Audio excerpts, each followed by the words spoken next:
이야기를 합니다. 새봄의 그 따뜻한 그 사랑과 은혜가 우리 성도들에게 임했으면 좋겠습니다. 우리 이렇게 인사할까요? 3월도 건강하세요. 행복하세요. 아멘. 지난주에 새봄맞이 대청소를 하였습니다. 새봄맞이 대청소를 한 이유가 있어요. 손주 주한이가 금요일날 밤에 오기로 했기 때문에 그렇습니다. 아직 돌이 되지 않아 가지고요, 걔는 내려놓으면 겨다니는 게 일이에요. 얼마나 빨리 겨다니는지, 겨다니는 거 대회가 있으면 아마 1등 할 것 같은 아주 손살같이 겨다녀요. 그런데 겨다니다 보면은 그 손으로 또 아직은 어리니까 입에다가 그 손을 집어 넣는 것이죠. 그러다 보니까 아무래도 위생에 신경을 쓰게 되고, 주한이가 온다면은 집안 방바닥을 쓸고 또 밀대로 물걸레질도 하고 그렇게 하는 거예요. 이번에는 손을 댄 김에 서재를 제가 좀 정리를 하고 또 집안에 정돈을 하다 보니까 새봄맞이 대청소가 됐더라고요. 무슨 맞이? 새봄맞이. 새봄. 봄은 봄인데 처음 시작하는 봄을 우리는 새봄이다 이렇게 이야기를 합니다. 작년에도 있었어요, 봄이. 재작년에도 있었어요. 근데 올해 오는 이 봄을 우리는 새봄이다 라고 이렇게 말을 하는 거예요. 그런 것을 보면 앞에 붙은 새라는 관형사가 참 많이 쓰이고 있습니다. 새봄, 새학기, 새학년, 새 출발, 새 건물, 새 옷, 새 차, 새 집, 또 새 소식, 새 길, 새 댁, 그 외에도 엄청나게 많아요. 새 마음, 새 은혜. 3월 16일서부터 하나님을 기쁘시게 사람을 행복하게 라는 큰 주제를 가지고 우리가 부흥회를 하게 되는데, 저는 이번 부흥회에 하나님께서 우리에게 새 은혜를 부어주셨으면 좋겠어요. 새 은혜. 이미 저와 여러분은 은혜를 많이 받았어요. 오늘 우리가 이렇게 하나님 앞에 나와서 예배할 수 있고 구원받은 하나님의 자녀가 된 것도 하나님이 특별하게 베풀어 주신 은혜입니다. 근데 여기서 새 은혜라는 것은 우리 겨울에 그 겨울 우리가 이겨내기가 얼마나 힘들었습니까? 그 겨울에 그 묵었던 것들을 떨쳐버리고 또 새로운 마음으로 다시 새 봄을 시작하게 하기 위해 그 힘이 필요한데, 이것을 저는 새 힘이다, 새 은혜다 이렇게 말씀을 드리는 거예요. 그래서 이번 부흥회에 우리 하나님이 베푸시는 새 은혜가 있어 저와 여러분의 마음이 새로워지고 새 힘을 얻을 수 있는 이런 부흥회가 되기를 소망합니다. 같이 기도하면서 같은 마음을 가지고 참여해 주셨으면 좋겠어요. 오늘 본문은 에스겔 선지자에게 임했던 하나님의 약속의 말씀입니다. 에스겔은 예루살렘이 멸망당하기 직전에 2차 바벨론 포로로 끌려갔던 그런 선지자인 거예요. 다니엘은 이 에스겔보다 약 8년 정도 먼저 끌려갔어요. 그런데 국가의 선택을 받아서 국가의 집중 관리를 하면서 중심부에서 이렇게 사역을 했던 평신도 사역자다라고 오늘날로 표현을 한다면은, 에스겔은 그발이라는 강이 있거든요. 그 강을 중심으로 해서 포로로 끌려갔던 고통당하는 이스라엘 백성들이 있어요. 포로 생활하는 그들에게 하나님의 말씀을 통하여서 그들을 위로하고 응원하며 하나님께서 우리를 다시 세워줄 것이다, 그들에게 희망을 선포했던 선지자가 바로 이 에스겔 선지자인 것을 보게 되죠. 하나님께서는 에스겔을 통하여 끊임없이 하나님의 말씀을 선포하고 희망을 그들에게 보내주셨습니다. 그 중에 하나가 에스겔 골짜기의 마른 뼈, 에스겔 골짜기에 그 마른 뼈들이 다 골짜기에 흩어져 있어요. 그런 것처럼 지금 이스라엘의 상황이 그 마른 뼈처럼 무능하고 쇠퇴하고 아무 힘도 없는 상황이거든요. 근데 하나님께서 그 마른 뼈들을 부활시켜서 회복시켜 큰 군대를 이루는 것처럼 하나님께서는 그 정말 포로 생활하고 고통당하는 그들을 세우셔서 하나님의 군대, 큰 하나님의 나라를 만들겠다는 그 희망을, 그 꿈을, 그 비전을 에스겔을 통해서 선포하는 것이에요. 오늘 우리가 읽어보았던 말씀을 한번 보면은요, 우리 같이 한번 26절을 읽어볼게요. 시작. 또 새 영을 너희 속에 두고 새 마음을 너희에게 주되 너희 육신에서 굳은 마음을 제거하고 부드러운 마음을 줄 것이며. 아멘.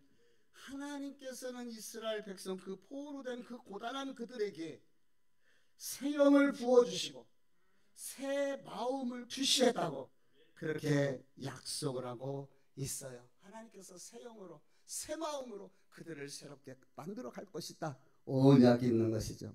그렇다면 여기서 새 영은 무엇이고 새 마음은 무엇을 이야기하고 있을까요? 우리 마태복음 7장 7절 전부 다 잘 알고 있는데요, 우리 한번 스크린을 보면서 해보도록 읽어봅니다. 시작. 구하라 그리하면 너희에게 주실 것이요 찾으라 그리하면 찾아낼 것이요 문을 두드리라 그리하면 너희에게 열릴 것이니. 빨간 글씨만 읽어볼게요. 시작. 구하라 찾으라 두드리라. 아멘. 하나님께서 구하라 찾으라 두드리라고 말씀을 하시고 우리에게 은혜를 주셨어요. 이것을 우리는 마77의 약속이다 또는 마77의 은혜다라고 볼 수가 있습니다. 마77, 하나님께서 주신 은혜의 약속의 말씀인 거예요. 구하라는 거예요. 찾으라는 거예요. 두드리라는 거예요. 그러면 우리 하나님께서 구하는 자, 찾는 자에게, 두드리는 자에게 주시겠다고 약속을 하고 있습니다. 그래서 우리 성도들은 어려움이 있을 때 기도라는 은혜의 통로가 있는 거예요. 기도, 하나님께서 약속하신 그 말씀을 붙들고 기도의 현장으로 나가게 되는 거죠. 구하시기 바랍니다. 찾자고요. 두드리실 수 있기를 바랍니다. 이 마77의 은혜를 붙잡고 하나님 앞에 나가게 되는데, 그런데 우리 마태복음 7장 11절 말씀을 같이 한번 읽어보도록 합니다. 하나님께서 구하는 자에게 어떻게 하실 것인가? 시작. 너희가 악한 자라도 좋은 것으로 자식에게 줄 알거든 하물며 하늘에 계신 너희 아버지께서 구하는 자에게 좋은 것으로 주시지 않겠느냐. 예, 하나님께서 구하는 자에게 무엇을 주신다 그랬어요? 좋은 것, 좋은 것을 주시는 거예요. 자식이 부모에게 뭔가를 달라고 그랬을 때 부모는 자식에게 좋은 것을 주고 싶은 것이 부모의 마음. 우리 하나님께서 구하는 자에게, 찾는 자에게, 주시는 자에게 좋은 것을 주시겠다는 거예요. 그렇다면 이 좋은 것이 무엇일까요? 좋은 것이 이 같은 병행 구절에 누가복음 11장 13절에는 이렇게 말씀하고 있습니다. 자, 이 모습을 잘 앞에 잠깐만 좋은 것, 좋은 것을 염두에 두시고 뒤에 말씀과 어떤 차이가 있는가 한번 읽어봅니다. 누가복음 11장 시작. 너희가 악할지라도 좋은 것을 자식에게 줄 알거든 하물며 너희 하늘 아버지께서 구하는 자에게 성령을 주시지 않겠느냐 하시니라. 예, 마태복음과 누가복음은 공관복음 같은 내용을 포함하고 있다. 그래서 이런 것을 병행구절이라고 이야기하는데, 병행구절에서 마태복음하고 이 누가복음에는 조금 차이가 있는데 합해서 보니까 좋은 것을 주신다 그랬는데 그 좋은 것을 뭐라고요? 성령을 주시겠다는 거예요. 할렐루야. 그렇습니다. 적어도 예수 믿는 사람들에게 가장 좋은 것은 하나님의 성령께서 우리와 함께 하시고 성령 충만케 하시는 것인 줄 믿습니다. 그래서 우리 주님께서도 부활하시고 제자들에게 내가 너희들에게 성령을 보내주시겠다, 보혜사 성령님을 보내주시겠다고 약속을 하셨고, 오순절 그 성령의 역사가 임하게 되니까 그 겁쟁이 바보 같은 사람들, 그들이 강하고 담대하게 변화되어지는 새로운 사람으로 바뀌어지는 것을 우리가 볼 수가 있어요. 요엘 선지자도 이 같은 예언을 합니다. 내가 내 신을 만민에게 부어주리니 너희 자녀들은 예언할 것이요, 젊은이들은 환상을 보고 늙은이들은 꿈을 꿀 것이요. 할렐루야, 아멘. 근데 어떤 사람이 이렇게 물어봐요. 내 신을 준다는데 목사님, 그럼 신발 주는 겁니까? 신발? 여기서 내 신은 신발을 얘기하는 것이 아니고 하나님의 신 성령님을 이야기를 하는 것이죠. 성령님을 보내주시겠다는 거예요. 그래서 성령님이 우리에게 임하면은요, 사람이 변화되어지고 사람이 바뀌어져요. 성령 충만한 사람들은 변화가 뒤따라지는 거예요. 어떤 변화들이 있습니까? 여러 가지 변화들이 있는데, 먼저요, 하나님의 성령이 우리 안에 임재하시고 우리를 다스려 주시면은요, 강하고 담대함이 생깁니다. 어떤 두려움도, 어떤 무서움도 그것이 문제가 되질 않아요. 강하고 담대. 그러니까 성령 충만한 사람들이요, 불 속에도 들어가고 그 사자굴에도 들어가고 순교도 마다하지 않는 그 담대함이 생기는 것입니다. 성령이 임하면 기쁨이 임하더라고요. 샬롬의 평강이 임하니까 하나님 주시는 기쁨이 우리 안에 들어오는 거예요. 그래서 생활이 어렵고 때로는 고단하고 또 많은 문제투성이가 있는데 그래도 감사가 나오고 기뻐할 수 있는 거예요. 그러니까 어떤 사람은 그래요. 아우, 예수 믿는 사람들이 이해가 안 가. 왜 그러냐고 물어보면, 아니 내가 이렇게 봤을 때 지금 지가 문제가 얼마나 많고 어려운 일들이 얼마나 많아. 근데 감사가 하되, 감사하되, 편안하되, 기쁘되. 그게 예수 믿는 사람들의 특징인 거예요. 내 힘으로 인생의 문제 해결되지 않습니다. 하나님 앞에 맡겨드리니까, 하나님께서 나를 다스리니까 그렇다고 현실에 문제가 없다는 얘기가 아니잖아요. 이 땅에 발을 딛고 살아가는 사람들 중에서 문제 없는 사람이 누가 있습니까? 고민하고 걱정 없고 근심 없는 사람이 누가 있느냐 말이에요. 근데 우리는 믿음으로 그것을 이겨내잖아요. 믿음으로 승리하잖아요. 그리고 반전의 축복을 우리가 누리잖아요. 오히려 그 고난을 통하여서, 오히려 그 어려움을 통해서 우리가 새로워지게 되는 거예요. 그래서 성령이 임하면 이런 담대함, 기쁨과 평안, 용기가 생기고, 그래서 우리가 힘을 얻게 되고 다시 7번 넘어져도 8번째 일어서게 되는 것입니다. 사랑하는 성도 여러분, 이 새봄에 하나님이 부어주신 그 하나님의 영, 성령의 충만함이 임하기를 주님 이름으로 축복합니다. 사람이라는 존재가요, 참 재밌어요. 참 희한하기도 하고요. 참 이 사람이 그 마음 먹기에 따라서 달라진다 그러잖아요. 마음 한 번 먹기에 따라서 사람이 완전히 달라지는 것을 보게 됩니다. 어느 목사님 이야기인데요. 이 목사님이, 그 친구 목사님이 세미나에 들어가려고, 좀 비싼 세미나였나 봐요. 그렇게 다들 세미나들이 많이 있거든요. 근데 사모님하고 그 세미나를 함께 들어가고 싶어서 이제 등록을 했나 봅니다. 근데 사모님이 일이 생긴 거예요. 그래서 갈 수가 없다 보니 사모님 대신에 친구 목사님이 친구 목사 보고 같이 가자고. 근데 처음에는 별로 내키질 않아서 가기가 싫더라는 거예요. 근데 하도 간청을 하니까, 요청을 하니까, 그래 같이 가자 해갖고 이제 세미나에 참석을 합니다. 근데 세미나 기간 동안에 그 본부에서 요구하는 것이 너무 많고 그냥 짜증나더래요. 실제로 마음도 없이 갔는데. 그리고서 자기 자신의 신앙 노선하고는 조금 맞지가 않더래요.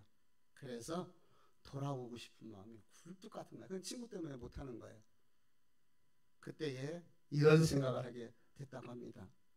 그래, 기왕 여기까지 왔는데 그냥 한번 내가 예스맨이 돼보자.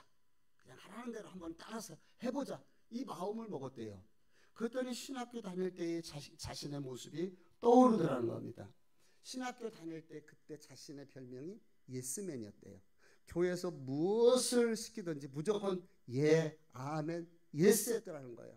근데 이제 목회자가 되고 시간이 지나면서 그런 모습이 없더래요. 그래서 그때의 그 모습으로 돌아가서 이제 마음을 새롭게 먹고서 그래 내가 예수맨이 돼서 하라는 대로 한번 최선을 다해보자 했는데 하나님께서 놀랍게 은혜를 베풀어 주시더라는 거예요. 잃어버린 열정이 되살아나게 되고 순수한 그때의 모습이 떠오르게 되고 엄청난 하나님의 은혜를 받게 된 것입니다. 마음 한번 바꿔먹었는데 생각 한번 바꿔줬는데 사람의 행동이 바뀌어지게 된 것입니다. 이게 바로 새 마음의 비밀인 거예요. 새 마음의 비밀. 마음 한번 고쳐먹으면요 우리의 인생의 방향이 바뀌어지게 되고 삶의 변화가 일어나게 되는 거예요. 그래서 우리도 마음을 새롭게 먹고 새 마음을 가지려고 노력하고 애써야 되는 것이죠. 생각하는 것이 너무너무 중요한 거예요. 생각. 이제 아이들이 개학을 하게 되고 이제 새 학년을 시작하게 되고 또 새 학기 새 선생님을 만나게 될 것입니다. 왜 새 학년이라고 새 학기라고 이렇게 이야기를 할까요? 왜? 지난 학기의 잘잘못들을 다 내려놓고 이제 마음을 새롭게 해서 새 학년을 시작해라. 새로운 마음으로 새 반에서 새롭게 해. 그런 의미에서 새 학년, 새 학기, 새로운 반이라고 이렇게 붙이지 않았을까요? 그러니까 작년에 꼴찌해도 상관없어요. 작년에 못했어도 상관없습니다. 엉망이어서 상관없습니다. 지금서부터 다시 새로운 마음을 가지고 새롭게 새 학년에 올라가서 바뀌어지면은 틀려지는 거예요. 삶이. 그 학생들이 변화되게 되는 것이죠. 하나님께서 우리에게 새로운 마음을 먹고 새롭게 출발하시기를 원하시는 거예요. 왜 우리가 주일날 교회 와서 앉아있고 예배하는데 우리 마음에 뜨거움이 없고 우리 안에 하나님의 은혜가 없고 우리 안에 열정이 사라지고 그렇게 몸만 나와 앉아있는지 아십니까? 우리 안에 새 마음이 부족하기 때문에 그래요. 새로운 마음의 결단과 결심이 없기 때문에 그래요. 그래서 마음 한번 고쳐 먹으면은 삶의 변화가 일어나고 사람의 인생이 바뀌어질 수가 있게 되는 것이지요. 우리 이사야서 43장 우리 18절의 말씀을 한번 같이 읽어보도록 할게요. 시작. 너희는 이전 일을 기억하지 말라. 옛날 일을 생각하지 말라. 보라, 내가 새 일을 행하리니 이제 나타낼 것이라. 사랑하는 성도 여러분, 이전 일을 생각하지 마십시오. 옛적 일, 지나간 일, 과거에 아팠던 상처, 실패했던 것들 생각하지 마십시오. 주님 앞에 내려놓으시기를 바랍니다. 주님께서 새 일을 행하시겠다고 약속해 주셨습니다. 학생들만 새 학년, 새 학기가 있는 것이 아니에요. 우리 성도들도 신앙생활하는 우리 성도들도 새로운 마음으로 새 봄에 새롭게 하나님을 향하여 새로운 마음으로 새 학년을 시작해야 된다. 이렇게 생각이 듭니다. 새롭게 출발할 수 있는 마음의 결단이 있기를 바랍니다. 하나님께서는 새 영을 부어주시고 새 마음을 주셔서 너희 육신에 굳은 마음을 제하고 부드러운 마음을 주시겠다고 약속하고 있어요. 이 말씀을 잘 기억하세요. 육신에서 굳은 마음을 제하고 부드러운 마음을 줄 것이다. 사실 유대인들 입장에서 이 말씀은 조금 실망스러운 말씀이 될 수가 있어요. 왜냐하면은 바벨론 포로에서 우리를 회복시키고 이스라엘 땅으로 돌아가게 해주신다 하면 좋겠는데, 그렇죠? 새 영을 주시고 부드러운 마음을 주시겠다는 거예요. 우리 하나님께서. 우리는 여기서 우선순위의 법칙을 알게 됩니다. 무슨 법칙이요? 우선순위의 법칙. 성도의 우선순위는 먹는 것에 있지 않습니다. 마시는 것에 있지 않습니다.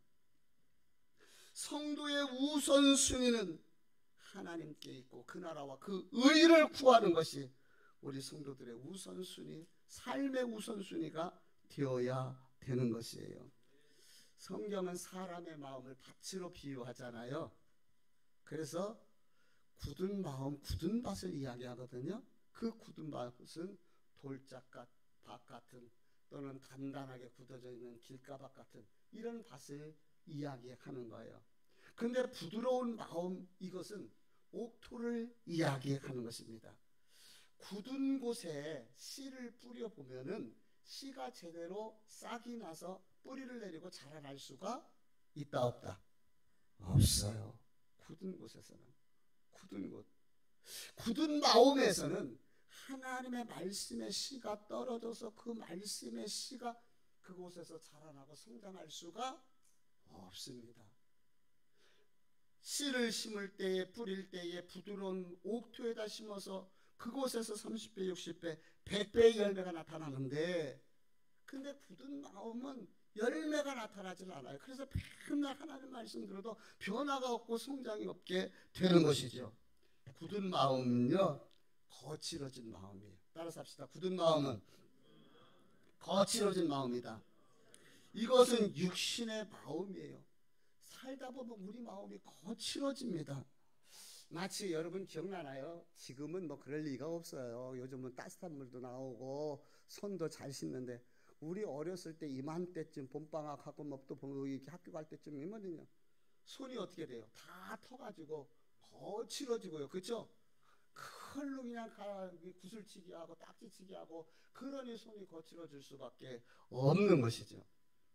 예전에는요, 미운이 7살이라고 했다고 그래요.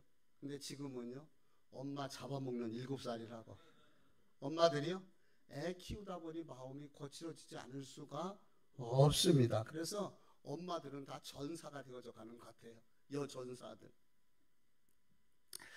살다 보면 우리의 삶이 여러 가지로 인하여 거칠어지게 됩니다. 물질적으로 어려워지고 힘들면 마음이 거칠어지게 되어져요. 사나워지게 되고 예민하게 되고, 작은 것에도 우리 마음이 속상하게 되고, 그냥 한번 웃으면 넘어갈 수 있는 것들도 그것이 시비거리가 되고. 왜 그런지 알아요? 마음이 부드럽지 못하기 때문에 그래요. 마음이 거칠기 때문에, 이 마음이 굳어져 있기 때문에 그래요. 이 굳어진 마음은 쌀쌀한 마음이에요. 쌀쌀한 마음 속에는 정이 없습니다. 냉정합니다. 마지막 종말의 특징이 뭐예요? 사람들이 정이 없어져 가는 거예요. 사랑이 식어져 갑니다. 이게 종말의 모습이에요. 굳어진 마음은 상처받은 마음입니다. 사람 때문에, 환경 때문에, 물질 때문에, 교회 때문에 상처를 받아요. 교회 때문에. 교회가 가정같이 따스하고 친정집사람 편안한 곳이 되어야 되는데, 교회 와서 상처를 받아요. 사람들과의 관계 속에서. 좀 전에 국민일보 신문에 이런 타이틀의 기사가 난 적이 있습니다. 기존 성도들의 텃세, 새 성도는 서럽다. 무슨 말이냐 하면은요, 새신자가 교회에 와서 정착하기가 어려운 것이 무엇이냐 설문조사를 했대요. 새신자들을 대상으로 해서. 그랬더니 기존의 성도들이 자기들끼리만 어울려서 끼기가 어려워 정착하기가 힘들다고 그렇게 답변이 나왔다는 겁니다. 애들만 왕따가 있는 것이 아니라요, 교회 내에서도 왕따가 있는 거예요. 보이지 않는. 요즘은요, 성미하는 교회가 지금 있을까요? 성미하는 교회가? 지금은 성미하는 교회가 거의 없을 것 같은데요. 예전에는 성미통이 있었어요. 그렇죠? 그래갖고 교회에 올 때 성미 주머니에다가 성미를 가지고 와서 그 성미통에다 집어넣게 되는 거죠. 그래서 그것으로 이제 담임 목사가 밥을 해서 먹고 그랬었었죠. 추억의 성미통. 근데 그 성미통은 여러 종류의 성미들이 다 들어와요. 작곡도 들어오고 호남미도 들어오고 보리쌀 성미도 들어오고. 그러니까 그 성미하는 사람의 가정 수준에 따라서 어떤 사람은 흰쌀만 성미로 하는 사람도 있고, 그게 성도들의 생활의 수준인 거예요. 근데 이 성미통에 성미가 들어가면은요, 그 안에는 차별이 없어요. 다 들어가면 섞어지게 되는 거예요. 흰쌀이라고 특별 대우를 받지 않습니다. 다 섞어집니다. 왜 제가 이 말씀을 드리는가요? 교회는 성미통이 되어야 된다는 거예요.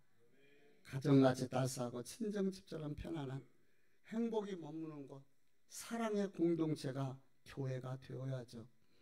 그래서 상처난 마음을 가지고 교회 와서 위로받고 힘을 얻고 서로 교제를 만져지고 그렇게 힘을 얻어야지 신앙생활하는 데 힘이 되지 않겠습니까?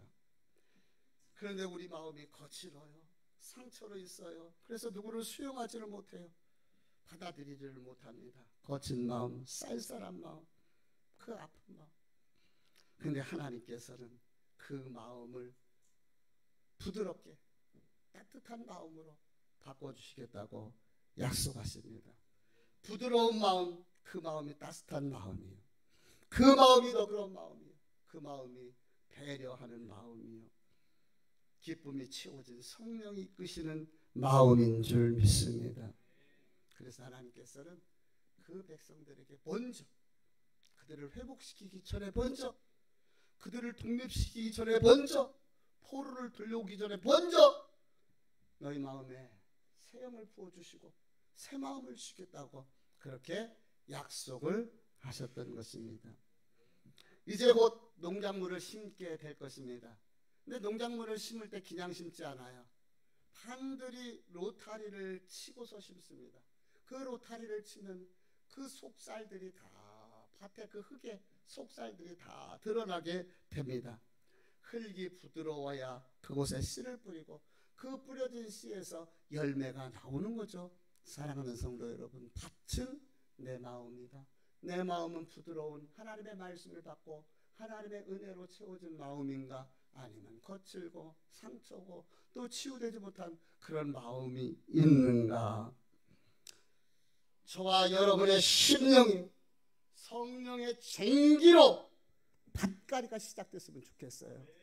우리들의 마음이 이번 부흥회가 묵은 땅을 기경하는 은혜의 시간이 되기를 주의 이름으로 소원하고 축복합니다. 지난주 월요일날 화요일날 1박 2일 동안에 그 오륜교회에서 다니엘 기도회가 있었는데, 그 기도회는 협력교회들만 모여서 하는 컨퍼런스였어요. 컨퍼런스. 다니엘 기도회가 대단해요. 정말 하나님이 역사하시지 않으면 불가능하다 생각합니다.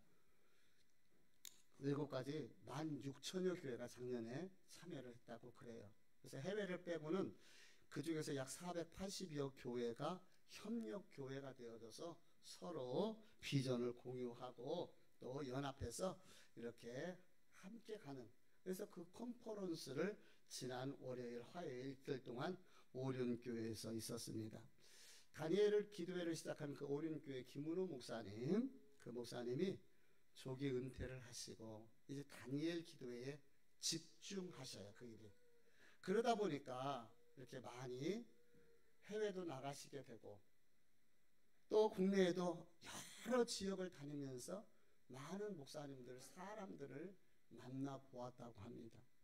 근데 만나보니까 공통적인 것이 3가지가 있더래요. 공통적인 부분.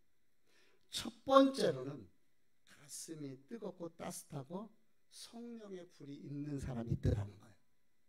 사람들을 만나보니까. 두 번째로는 가슴이 메마르고 단단하고 너무 사역에 지쳐서 굳어져 있던 그 마음이 있더라는 거예요. 그런 사람 만나보니까.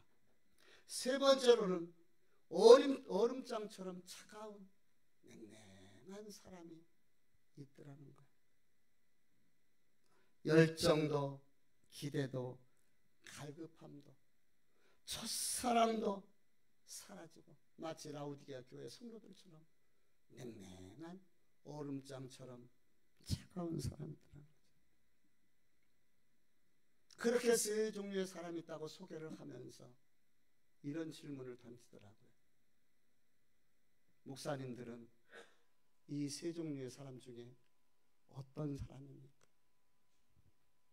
저는 마음이 너무너무 아팠습니다. 그렇지 않아도 작년 겨울 이후에 우리 권사님 보내드리면서 아니다 했지만 많이 힘들고 지치고 뿐만 아니라 여러 가지 인연으로 인해서 이 문제 때문에 하나님 앞에서 씨름하며 하나님 앞에서 몸부림치고 있었던 그런 과정이었는데, 거기다가 아프게 제 마음속에 목사님은 어떠십니까? 라고 묻는 것이었어요. 사랑하는 성도 여러분, 저도 여러분에게 똑같이 질문을 던져보겠습니다.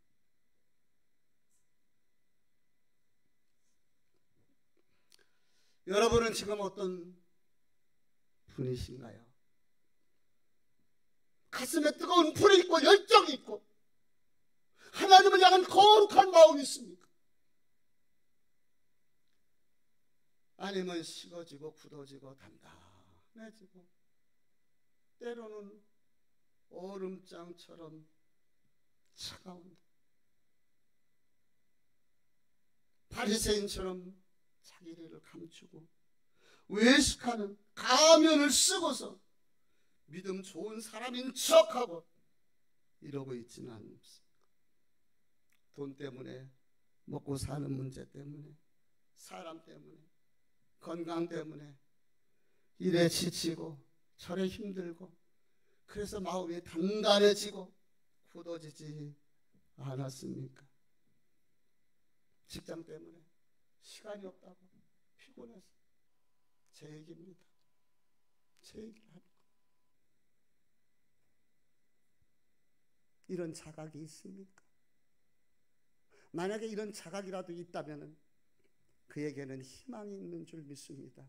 왜냐하면 하나님께서 그런 자에게 하나님의 영을 부어주시고 하나님께서 부드러운 마음을 열어주시기 때문에 그렇습니다. 사랑하는 성도 여러분, 삶 속에서 많이 힘들었지요. 많이 지쳤지요. 그러다가 나도 모르는 사이에 마음이 굳어지고 얼음장처럼 차가워지지는 않았습니까?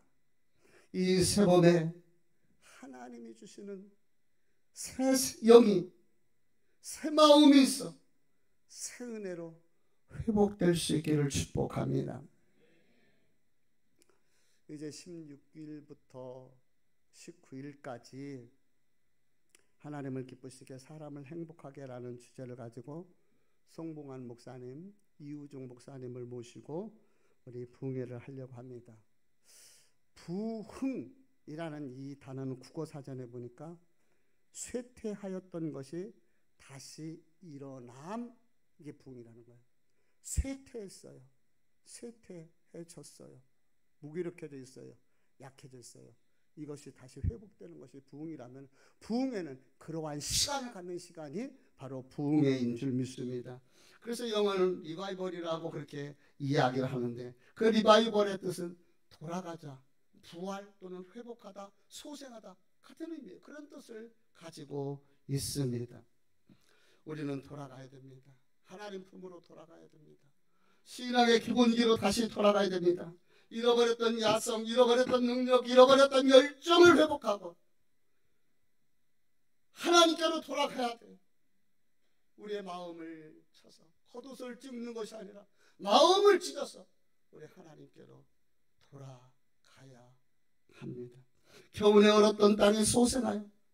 그곳에 생명이 움트는 것처럼 얼음장처럼 차가웠었던 웅크러졌던 우리의 마음이 소생하고 다시 회복하며 일어나야 되는 것이죠.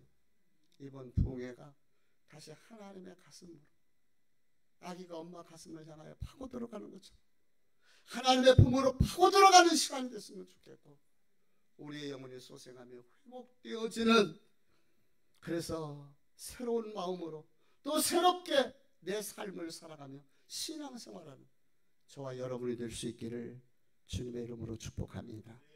기도하십니다.